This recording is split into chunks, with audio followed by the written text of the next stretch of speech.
नमस्कार मित्रांनो, शिवानी मराठी ह्या चॅनलमध्ये आपलं स्वागत आहे. प्रेमाची गोष्ट ह्या मालिकेच्या आजच्या भागामध्ये आपण बघणार आहोत की सागर माधवीला म्हणत असतो की तुमचा ॲक्सिडेंट ज्याने केला त्याला काय शिक्षा द्यायची आता तुम्हीच ठरवा. एरवी दुसरं कोणी असतं तर मी त्याचे हालहाल केले असते, पण प्रेम आणि कर्तव्य यामध्ये अडकलो आहे मी. माधवी पटकन उभा राहते. माधवीला काही समजत नसते. माधवी म्हणत असते की कोण चालवत होतं गाडी? आपलं कुणीतरी होतं का? त्यानंतर सागर आदित्यला बोलावतो. आदित्यला बघितल्यानंतर माधवीला काय बोलावं तेच समजत नाही. आदित्य माधवी समोर हात जोडून उभा राहतो. माधवीला काय बोलावं त्यावर काहीच समजत नाही. माधवी म्हणत असते, अहो सागरराव, खरंच याने अपघात केलाय का? त्यावर सागर म्हणतो की हो. माधवीला हे ऐकल्यानंतर माधवी कोसळते. माधवीला लगेच मुक्ता पकडते. माधवी म्हणत असते की माझा तर विश्वासच बसत नाहीये. तर म्हणत असतो की हो, ॲक्सिडेंट ना आदित्यनेच केलेला आहे. आदित्य माधवी जवळ येतो आणि रडायला लागतो आणि माधवीला म्हणत असतो की I am so sorry ma'am, मी खरंच चुकलो. माधवी म्हणत असते की अरे तू कशाला रडतोयस? आदित्य म्हणतो की मॅम, मी मुद्दामून नाही केलेलं. म्हणत असतो की मला माझी चूक कळली आहे.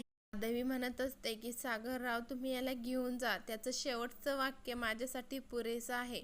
असते की त्याला त्याची चूक कळली आहे. हे सगळं बोलणं सावनी ऐकत असते दरवाजामध्ये उभं राहून. माधवी म्हणत असते की माझी काही एक तक्रार नाहीये. काय हरकत नाही, घेऊन जा तुम्ही त्याला. म्हणत असते की माझ्यासाठी जशी सई आहे ना तसंच आदित्य आहे. म्हणत असते की झाली असेल त्याच्याकडनं चूक, मला काय त्याच्यावर विचार करायचा नाहीये. तक्रार वगैरे काही करणार नाही, घेऊन जा तुम्ही त्याला.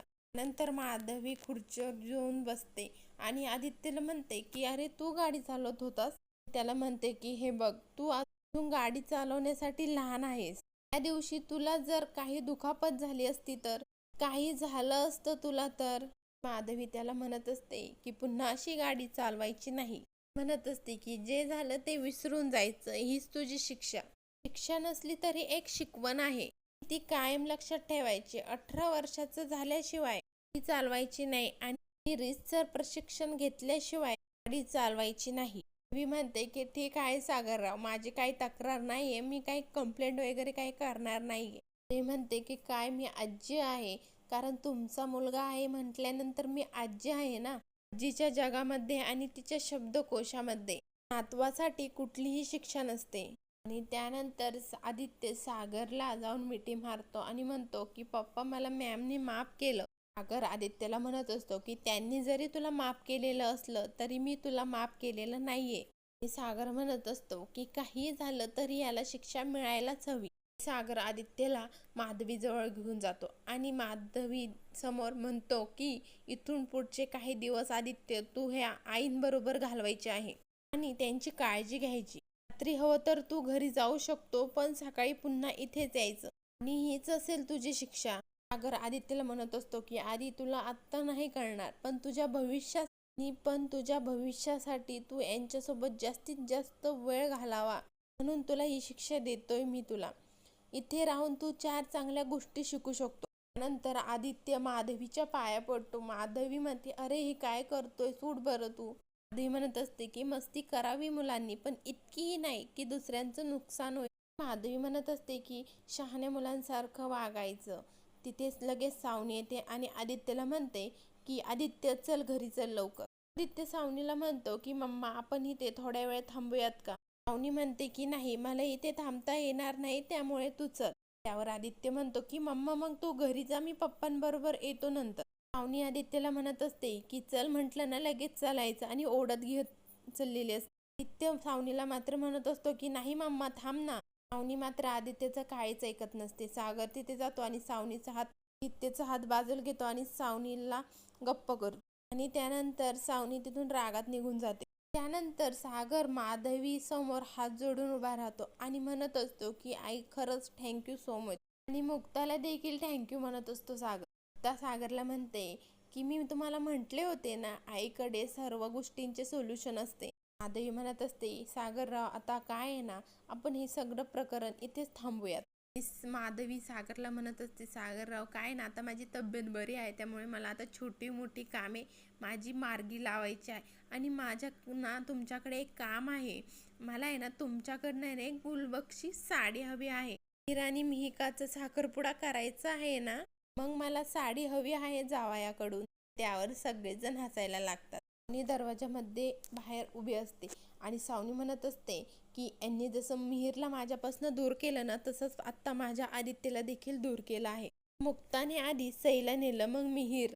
मी आता आदित्यला म्हणत असते की मी असं होऊ देऊ शकणार नाही, कारण आदित्य हा माझा मुलगा आहे आणि मी त्याला माझ्यापासून लांब जाऊन देणार नाही, काही झालं तरी. त्यानंतर सागर घरी येतो आणि इंद्राला म्हणतो की आई हे घे, पेढे घे. सागरला म्हणत असते की सागऱ्या, मी काय ऐकलं आहे हे, त्या आधीने मुक्ताच्या आईचा ऍक्सिडेंट केला. सागर म्हणतो की आई जाऊन दे ना, विषय मिटला आहे तो. म्हणते की असं कसं मिटला, माझा नातू असे येडे चाळे करणार नाही कधी. सागर म्हणतो की आई तू जे ऐकलं आहे ना ते सगळं खरं आहे, पण जाऊन देत, मिटलं आहे सगळं. तू पेढा खा बरं, धर बरं. त्यावर इंद्रा म्हणते अरे हा पेढा कसला. त्यावर मुक्ता म्हणते अहो मम्मी, आई आहे ना मीरा आणि मिकाच्या लग्नासाठी तयार झाली आहे. त्या म्हणते बाई माझी झाली का तयार, डोक्यात उजेड पडला का तिच्या. ग माझ्या मिहीर सारखा पोरगा तुझ्या बहिणीला शोधून सुद्धा सापडणार नाही. काय ग एवढी काय भाव खात होती तुझी आई. इंद्रा सागरला म्हणते की सागऱ्या तुझ्या सासूला सांगून ठेव, लग्न हे आपल्या पद्धतीनेच झालं पाहिजे. मी कोणाचं ऐकणार नाही आणि तुझ्या पप्पाचं देखील ऐकणार नाही. दुसरीकडे आदित्य सावनीला म्हणत असतो, मम्मा मला आधी वाटलं होतं ते मला पोलिसांकडे देतील, पण त्यांनी असं काहीच केलं नाही. बट मम्मा त्यांनी मला माफ केलं. आम्ही सगळ्यांनी एकत्र लंच केलं, त्यांनी माझ्यासाठी आमरस केला. मम्मा तुला माहिती आहे का, त्यांनी सगळ्यांनी मला माफ केलं. म्हणतो की अगं किती चांगले आहेत ग ते. तिथे बेल वाजते. सावनी म्हणते की मी बघते कोणाला. आणि सावनी दरवाजा उघडते. समोर पोलीस उभे आणि पोलिसांना बघून सावनी म्हणते की साहेब तुम्ही. त्यावर ते पोलीस म्हणतात की आदित्य कोळी हा तुमचा मुलगा आहे का. सावनी म्हणते की हो का, काय झालं आहे.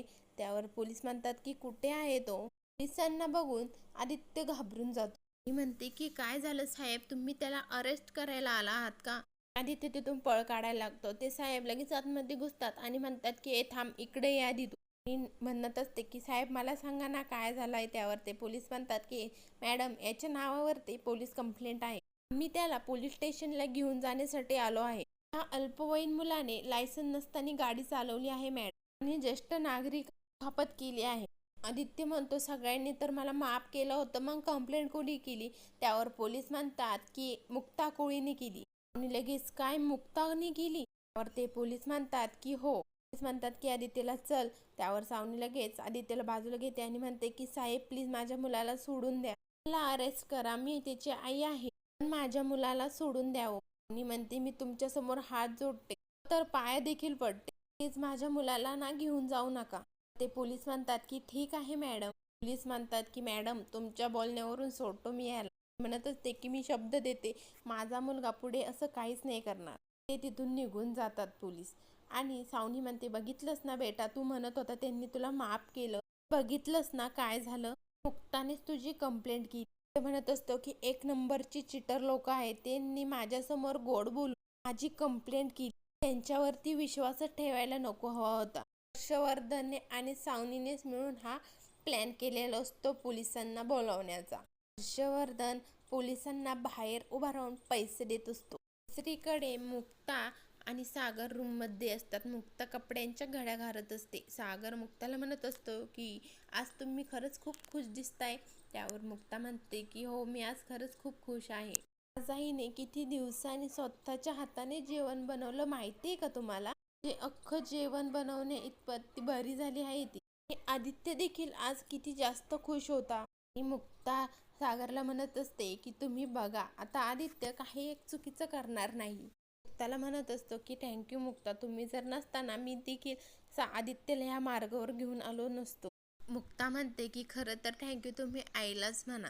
सागर म्हणत असतो आईंना तर मी थँक्यू म्हणेलच, पण ज्या गोष्टी आईंनी आदित्यला शिकवल्या त्याच तुम्ही मला शिकवल्या.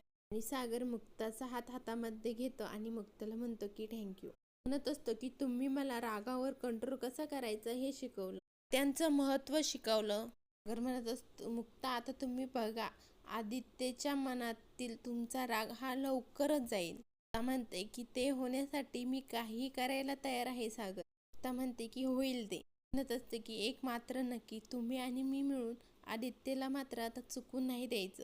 पण आदित्य देखील तितकाच महत्त्वाचा आहे जेवढी माझी सई.